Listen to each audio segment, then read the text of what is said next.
Hello and welcome to Visual Conversations. I am your host, Doug Neill, founder of this here project, Verbal to Visual, which is all about helping you develop your visual note-taking skills. And I am Austin Goldberg. I'm a student at the Wayfinding Academy, and I'm here to test out my skills as well. This series here, Visual Conversations, is all about having a conversation about interesting ideas while documenting it on this paper right here. We got two cameras going. We're going to be sharing both of them with you today. And I'm pretty excited about today's topic. But before we get into it, first, got to give a shout out to Rita. I don't think I've shared this with you yet. You didn't. A member of the Verbal to Visual community and an awesome new but already very talented sketchnoter. Rita was the first to use our hashtag VizConvos. Yeah, she created her own representation of episode number 4. Nice. So I'll include a link to the full version of that. I've probably already included a mini version of it right up there. But thanks, Rita, for participating in that way. And for any of you that would like to participate similarly in today's conversation, just sketch along with us. And if you share it, use the hashtag VizConvos. So today's episode is kind of a special one. What we normally do here is each of us or one of us brings in an idea from a book or a podcast, and we sketch out that idea and have a conversation about it as we kind of try to apply that specific idea to our own life. This episode is going to be different because Austin is getting ready to head out on an awesome adventure. He's going on the Camino de Santiago, which is, actually I don't want to explain it, I want you to explain it. So Austin, tell us just a little bit about what the Camino is. Yeah, so this Camino trip is actually a part of the program here at Wayfinding, and it's called Learn and Explore Trips. So basically what Learn and Explore Trips are is there are our opportunities as students and as members of the community to apply what we're learning and to actually go and learn about other cultures as well, and just kind of like progress the learning outside of the classroom as well. Yeah. So our first ever Learn and Explore trip is going to be happening in April, like a week from now, and we're shooting this video, and it's the Camino de Santiago, as Doug mentioned.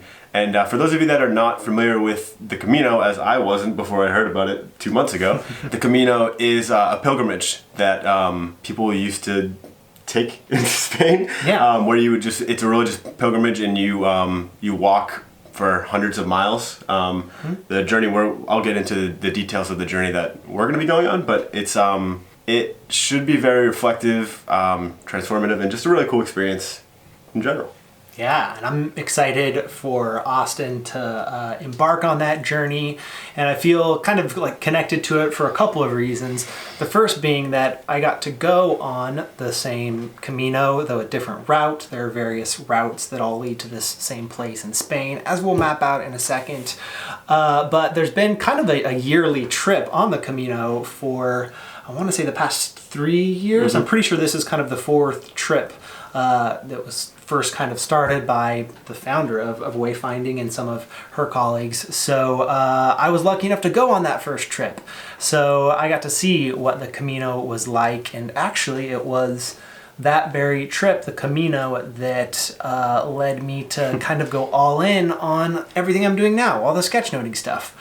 So it has definitely a soft spot in my heart, a lot of personal significance. And the specific timing is kind of relevant too, because I just got back from a short little trip of my own. I did kind of a mini road trip down the Oregon coast, and actually took a lot of video, and I'm pretty sure I'm going to be sharing some of that trip and that experience on my personal YouTube channel, which hasn't seen much for a while, but for those curious about van life, we've had one YouTube commenter I appreciate keeps checking up on van life, so we actually have an update here, but I'll share that via my own channel, but you can go down that rabbit hole if you are so inclined. So let's get into drawing for today. I think to start, so the topic for today is this Camino de Santiago, and specifically what we're going to look at is how Austin might go about capturing that experience while he's on this journey.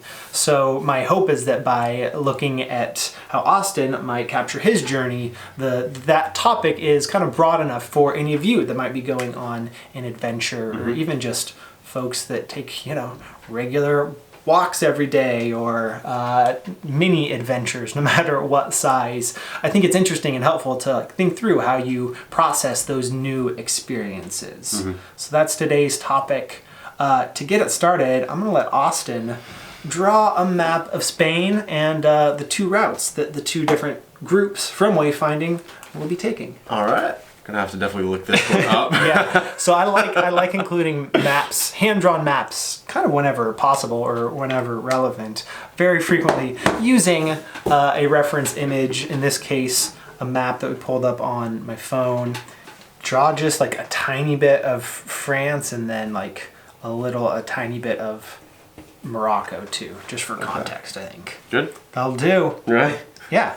Right. As you may or may not be able to see on this camera, this kind of shows all of the different routes that lead to Santiago, which is where St. James is buried, one of Jesus's apostles, if I'm getting my history correct. So one of the cool things about Learn and Explore trips is that it is an opportunity for us students to go and learn outside of the classroom, but it's also an opportunity for the people in the broader community as well. Right. To come along with us. And we've actually had a pretty good response to these Learn and Explore trips, so much in fact that we had to split off into two groups. And we're actually taking two different routes. So we've got one group that's doing a Portuguese route, and they're actually leaving from, I believe the pronunciation is Coimbra? Sounds about right. Yeah, they're traveling up the coast of Portugal. And the other group, the group that I am in, is doing the Via de la Plata route, where we are leaving from Zamora, kind of like central, more northern Spain, and heading over that way. And just for context, the route that I did was the French way, which starts up in France, but when we hooked in, we started about right here in Leon and then traveled this way. So as I was thinking about like the types of experiences that occur while walking the Camino, I think of things like the specific sights that you see while walking across Spain, the conversations that you have, both in your case with members of your group that's kind of doing this together, but then also with other folks that you meet along the way. Also, plenty of deep thoughts that you will have while you're walking. There's plenty of quiet time and thinking time, so there'll be a lot of that. And also just kind of generally unexpected events, random things that happen throughout this 2-week journey. Is that about how long you guys will be on there? 2.5, yeah. 2.5 weeks. For example, one of the kind of unexpected events when I was walking the Camino was just staying at one of the, what's the name for the albergues? Yeah, one of the albergues. Yeah, one of the folks that helped to run one of the albergues was like a really good salsa dancer, and taught Ajane, a member of our group, how to salsa dance. She already knew, but she kind of they danced together, and that was a really fun memory, a cool experience. So there'll be a lot of things like that will kind of crop up throughout the trip. Now, Austin, can you think of any other kind of broad category of experiences that I haven't included that you think would be worth noting here? I mean, it kind of lumps in together with experiences. I mean, but the first thing I think of is like the food. Oh, right. So I don't know. No, that's true. Direct, tangible experiences, like stuff like that. Like I'm thinking about like. I kind of would put that under sights. I meant to kind of say sights, etc. Yeah. But yeah, things like sights, smells, food. Gotcha. Kind of those singular new experiences, I guess. Yeah, totally. So we'll kind of, you can think of food when you think of sights as well. I am really excited for this food. Oh, it's good. And the wine. All right, so now that we've got somewhat of a handle on the types of experiences that will be occurring during this trip, next the question is, okay, how might Austin go about capturing those experiences? So some of the ways that you might capture this experience is through photographs, shooting video, maybe recording audio, potentially doing some drawing, doing some writing. And then I also wanted to include just your memory, because I think with an experience like this, there are a lot of things that you're not going to need to capture in any way in order to remember them, because they're going to be so unique, so different, kind of so powerful that they will stick around no matter what. Before we discuss potential ways you might go about capturing, am I missing anything, do you feel like, in terms of individual ways you might capture the experience? I'm just thinking like tangible things to bring back as well. Oh, yeah. That's a really good idea. And I know exactly what I will draw for that too. Like the shell. Yes, exactly. Oh. You knew it. You knew it. Let's see if I can draw. Really? My shell's in the van, actually. Wonderful addition, Austin. Okay, so now let's have like a little bit of a discussion about how you might go about capturing the experience while on this trek. Maybe as a starting point, my question to you, Austin, who I didn't really give Austin any of these questions beforehand or time to prepare, so he's going to be thinking on his feet. Have you had a chance to kind of think about and identify what you want to get out of this experience? Big question. That is a big question. I think that one of the things that appealed to me about the Camino was that it's a period where I can just kind of like let go of all of these things that I've been focusing on for the last 2, 3, 4 months here, especially at wayfinding, but even before that as well. I'm kind of like at a point in my life where like I feel like there's kind of a voice in my head where that keeps telling me like, oh, like we need to figure stuff out now because like this is the time to do so. Right. And it gets exhausting after a while. Like I feel like there's only so much work you can do until I just have to like let it go and just kind of let things unfold. So I think that for me going on the Camino, I was really just excited about the opportunity to kind of just do nothing. And what I mean by that is just to like have no agenda really other than just I am walking from this place today and I have to get to this place, and other than that, that's it. I just really like the simplicity of it. Yeah. Yeah, I don't know if that's really answering your question, but I think no, that's good. Yeah, it's just like kind of shaking things up and trying to simplify things. Yeah, no, I like that a lot, and that is one of the I think one of the kind of coolest things about that experience is kind of the singular purpose of waking up each day, walking 10 to 20 miles, and then just doing it again the next day. So let's maybe try to add something. Summary of that down here, whether it be if just like simplified existence. Yeah, is that for real? No, that's it. Again, I like the steps, like the footsteps. You might not connect with those, but since like literally, I like that. That's all you're doing is like that's your singular purpose is to just keep taking steps. Okay, how's that look up there? Good. I like that you're doing the Camino barefoot. I did do portions of it barefoot. Really? Here and there. Just to give yourself a break or what? Yeah, just because it felt like good in the areas at least where you're kind of walking along smooth dirt paths. It seems like you were also talking about just like space to think or not. Yeah. Right? To think or not. Yeah, exactly. Another one of the things that I wanted to learn more about personally is kind of the balance between being social and taking time for myself, because it's definitely a theme that's come up lately of just like learning how to balance them. You feel that dynamic a lot on this trip, I think, just because of the way it's set up. In terms of times when you're walking by yourself, times when you're walking with your group or strangers. So it seems like then thinking of this as an intention, it's kind of just something that you want to like explore a little bit for yourself. Yeah, totally. Yeah, I like that. So then let's try to kind of connect what we got up here and Austin's intentions here as a way of figuring out how to capture this experience. So for Austin's intentions, we've got a simplified existence, space to think or not, and kind of exploring the personal dynamic with Austin regarding kind of when to be social, how to be social, when to be solo, how to be solo, maybe those types of things. I guess first, Austin, as you think about these intentions, is there anything that's standing out to you initially about ways you might capture or document or not the experience? Yeah, so seeing these, it looks like 7 kind of ways of capturing this experience, it brought me back to a conversation that I had with Michelle, the one that kind of organizes these trips and has organized the trips in the past. First year too. Yeah. Shout out to Michelle. it brought me back to a conversation that I had with her on our practice walk. And I was asking her, is there usually someone in the group that just takes a lot of pictures? And she said yes sometimes, but it brought up the conversation of like what should be kind of just left to this memory and what should be just for you. Kind of how cameras and photographs and constantly trying to capture the experience can almost in a lot of ways diminish your memory of it. And I think that's kind of my attitude towards it as well. I don't particularly see myself doing a lot of photographs or a lot of video, but just enough for me to kind of have these little points for me to just spark my memory, like for the purpose of kicking my memory back into it and being able to relive those stories and tell that to other people instead of like the photos being the story themselves and be like, oh yeah, and this is when we did that and that's when we did that. Like I don't really like that. I just kind of like, I could see myself like taking a picture of a place, like just having that one picture and then being able to like kind of relive that and tell that story of being back there. Yeah.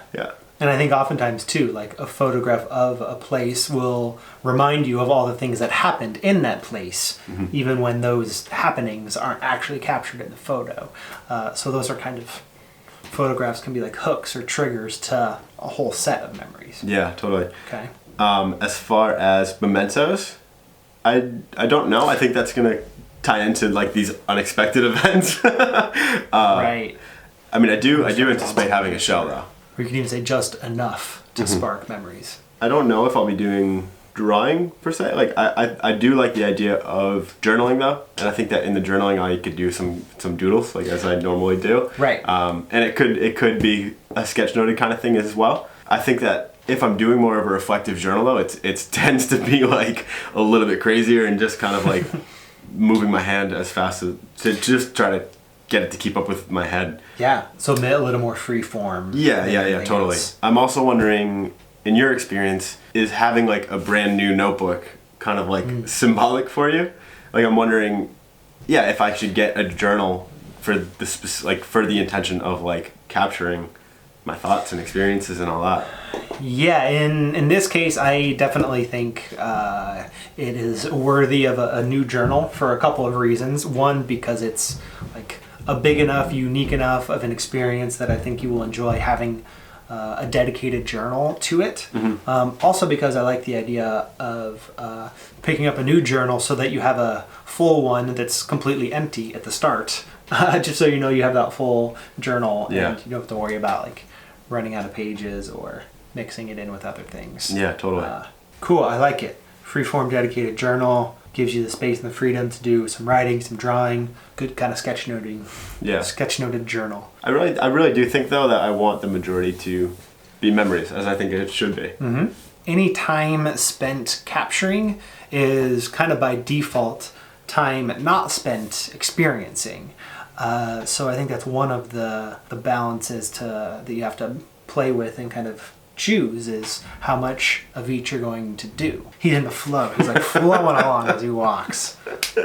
Yeah, I think that's an important kind of variable to pay attention to, that you're capturing, you can't be experiencing. So the things that you do choose to capture, I think there's kind of like a certain level of optimization in terms of like choosing the things that most add to the experience, which I think that journaling is a great piece to that, because when you give yourself the time to journal, often that act of journaling, like one morning, impacts your experience that day.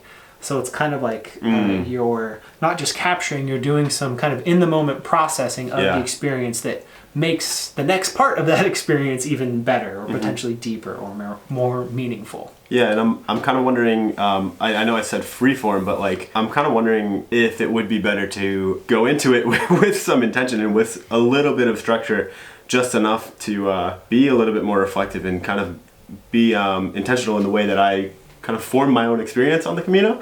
So like you said, just kind of starting every morning with like, okay, what do I want to focus on today? What are some things I want to find out and dig deeper into?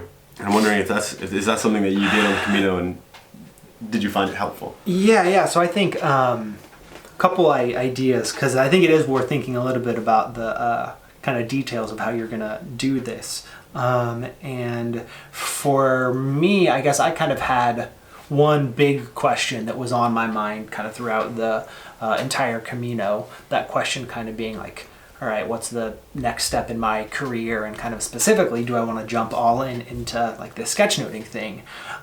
So that was kind of always in the back of my mind.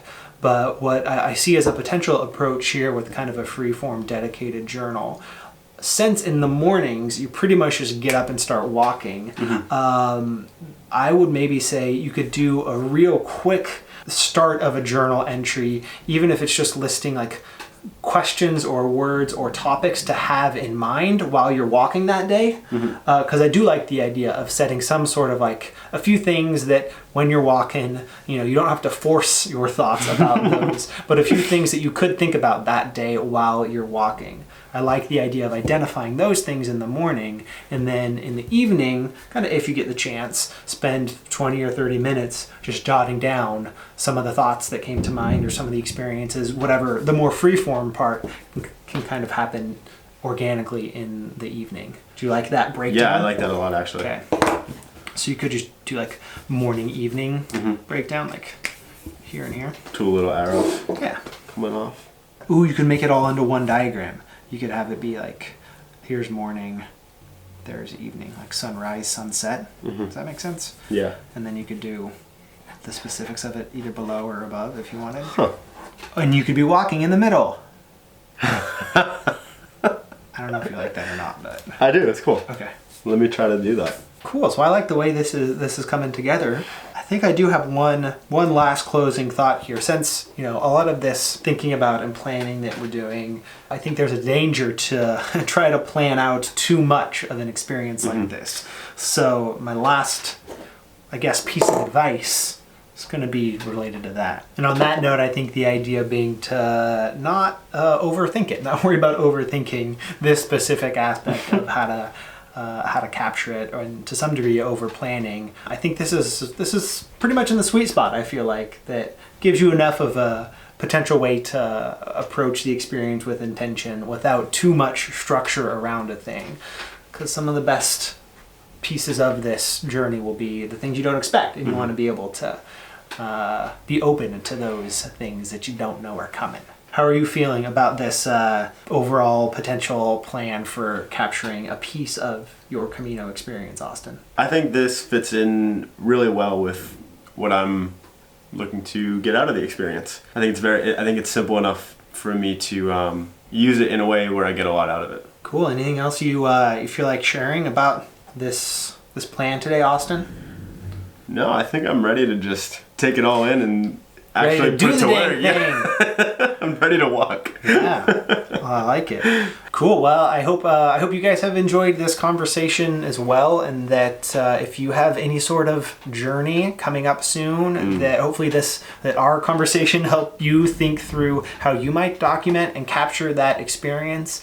As we mentioned at the beginning, we would love to see your capture of our conversation here, but also I'd just be curious to hear specifically either maybe on a trip that you have already taken or one that might be coming up. I'd love to know the specifics of your plan for capturing it, and maybe what role sketchnoting plays in it, and also the other kind of media formats. This is an interesting question that I like to kind of explore on a broad level of how to capture and share experiences. So with that, I think we'll kind of start to wrap it up for this episode with the note that since Austin is going to be spending 2.5 weeks walking this route here, that's going to result in a little bit of a pause for this program here, this series, which is equal parts a bit of a bummer because they have been fun to record and it seems like, especially if you made it to this far into the video, you're enjoying them as well. But as much as it is a bummer to hit pause, I think it will also be very exciting to hear from Austin in a few weeks to hear what he learned. And maybe, if you want to, we can make that the next episode. I was kind of, somewhat guiding today's show. I will let you take the next episode in whatever direction you would like based on whatever came out of your Camino experience. Based on whatever happens. Does that sound good? It sounds awesome. Cool. Thanks, guys. We'll see you next time. And battery dies. It's about to happen. Is that the outro we're using? That's the outro we're using. I like it. I ain't wasting no more time replacing that battery. Whew, good work. Austin learned a new trick of flipping a pen underneath the camera today. Ooh, look at this. Nice, right? That's pretty cool, actually. Do it again. Try and do it where it's like right centered, just because I think it'll be cool. That's cool. Is that recorded? Yeah. Oh, nice. So we'll work that either into like an intro or an outro. That's cool.